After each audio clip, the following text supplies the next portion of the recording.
Lassan már egy éve, hogy feltöltöttem az első videómat a híres és népszerű Holy Planet technikámról, illetve nemrég posztoltam annak magyar verzióját is. Ebben láthatod, hogy hogyan készíthető el egy ilyen különleges fotó a Photoshop segítségével. Most azonban mutatok egy másik megoldást is arra, hogyha még egyszerűbben közvetlenül a mobiltelefonodon szeretnél dolgozni. Hogyha úgy érzed, hogy nem vagy egy Photoshop guru és inkább az appok világában mozogsz otthonosan, bízom benne, hogy hasznos dolgokat hallasz most a telefonos képszerkesztéssel kapcsolatban. Egyúttal a 360 fokos vonalon most adok pár további tippet ahhoz, hogy még komplexebb lyukasbolygókat készíthess. Összesen két ingyenes applikációra lesz szükség. Az egyik a RollWorld, a másik pedig a Photoshop Mix. A RollWorld sajnos csak az iOS-en működik, de Androidon használhatod helyette a Theta Plus-t vagy a kamerádhoz tartozó baromék saját applikációt. A Photoshop Mix viszont minden platformon működik és szintén ingyenes. A lényeg, hogy telefonon nincs olyan, hogy Photoshop, ami az összes funkciót tartalmazza, hanem ehelyett különálló kis appokat csináltak. A Photoshop Mix például kifejezetten arra van, hogy több réteget lehessen bele keverni kedvünk szerint, és több layeren dolgozhassunk egyszerre. De vágjunk is bele, és először hozzuk is létre az első kisbolygókat. Ezúttal ezt a kísértett házszerű képet fogom szerkeszteni, amit Superhold idején készítettem. A különböző expozíciók közül most ezt választom. Meg is nyitom RollWorld-ben és létrehozom a kisbolygót. Nagyon fontos, hogy a felső csúszka ilyenkor teljesen jobb oldalt álljon, és csak a nagyítással és a forgatással manipuláljunk. Amikor nagyjából rendben van, kiexportálom a lehető legnagyobb felbontásban. Aztán simán visszamegyek a szerkesztési ablakba, és megcsinálom a fordított kisbolygót is. Itt a legfelső csúszkát pont a másik végére állítom, és aztán már itt is csak a zoomot és a forgatást változtatom kicsit. Ezt is kiexportálom a lehető legnagyobb felbontásban. Íme kész is a kisbolygó és a fordított kisbolygó, amiket itt telefonon hoztam létre, ugyanabból a 360 fokos képből. Most megnyitom a Photoshop Mixet és csinálok egy új projektet. Beimportálom az imént elkészült képeket. A sorrend lényegében mindegy, mert a rétegeket később is tudom fellemozgatni. Minden esetre a cél, hogy a kisbolygó legyen felül, mert így könnyebb lyukat vágni a közepébe. Megnyomva a Cutout gombot, meg is rajzolom a maszkot. Két lehetőség van. Az Add módban hozzáadok a maszkhoz, a Subtract opcióval pedig törlöm a maszk bizonyos részeit.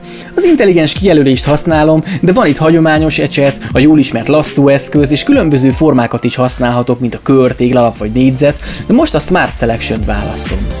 A pipára kattintva meg is jelenik az alsó réteg. Első körben azonnal tükrözöm is, akár csak az asztali Photoshopban. Amelyik réteg van kijelölve, azt tudjuk forgatni, nagyítani és mozgatni. Közben persze finomíthatjuk a szögeket és a maszkot is. Én most azt találtam ki, hogy a ház tetejét fogom közvetlenül az aljára tenni, hogy magából az útból semmi ne látszódjon. A Cutout menüpont alatt egyébként találunk egy Refine nevű fület is. Itt lehet finomítani a maszk szélét, illetve a maszkvonal formájával is lehet játszani. Hogyha mindent jól beállítottunk, egész szép eredményt kapunk. Nem annyira precíz, mint ha számítógéppel csináltuk volna, de Instagramon azért jól fog kinézni. Egy kattintással ki is exportálom, majd még retusálgatok rajta, végül pedig mehet a megosztás. Szóval ez a gyors és 100%-ban okostelefonos megoldás a Holy Planetek elkészítéséhez. Nem lesz teljesen professzionális, de így gyorsan megoszthatjuk kreatív ötleteinket akár egyből Instagramon is. És ha már kreatív ötletek, adok is pár új tippet ehhez. Eddig ugye arról beszéltem, hogy hogyan tudunk egy 360 fokos képből létrehozni egy Holy Planetet. Na de ugyanezt megcsinálhatjuk egyébként több kép összeolvasztásával is, csak jól ki kell találnunk, hogy melyik kép legyen majd belül, és mi legyen majd kívül. Itt két fotót készítettem ugyanazon a helyszínen, hogy azokat aztán egyesítsem. Ezúttal a fű igencsak megkönnyíti a maszkolást, és végül tök jól néz ki.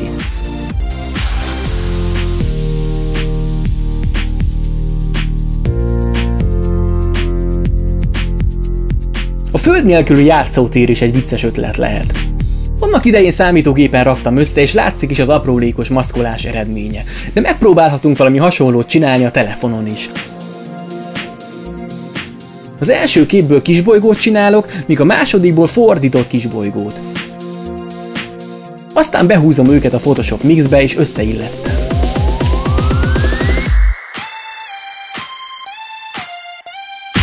Vastagabb és vékonyabb gyűrűt is csinálhatunk hozzá, kedvünk vagy ízlésünk szerint. Egy kicsit variálok vele, de itt is vannak a végleges verziók, amiket közvetlenül telefonon csináltam.